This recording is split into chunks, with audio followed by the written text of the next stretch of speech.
Magandang gabi po mga minamahal kong kababayan. Ako'y nais magbigay ng isang statement tungkol sa mga pangyayari sa Senado ngayong gabing ito. Mga 2 oras kalahati ko na minomonitor ang sitwasyon. At nung una kong nabalitaan na naputukan, ay ang una kong tinawagan ay si Sec. John Vic Remulla ng DILG. At tinanong ko, magpa-report ka sa mga pulis na nandun na kung may nangyari, kung meron silang ginawa.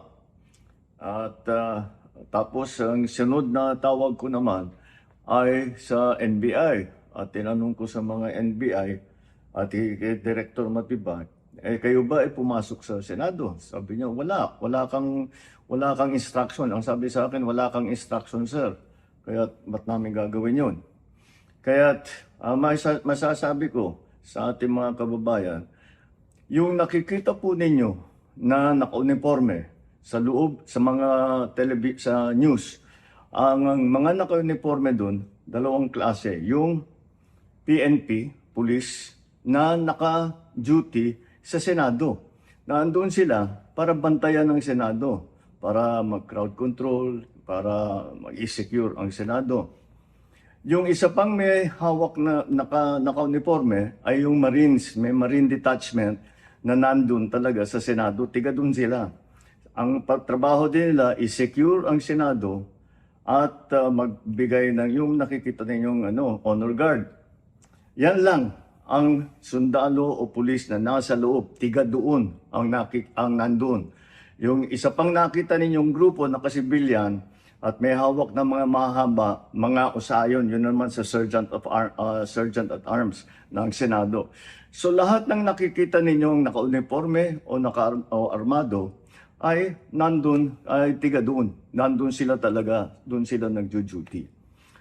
At isa pa ay nais kong maibida sa inyong lahat, wala pong instruction kahit na kanino na hulihin si Senator Bato.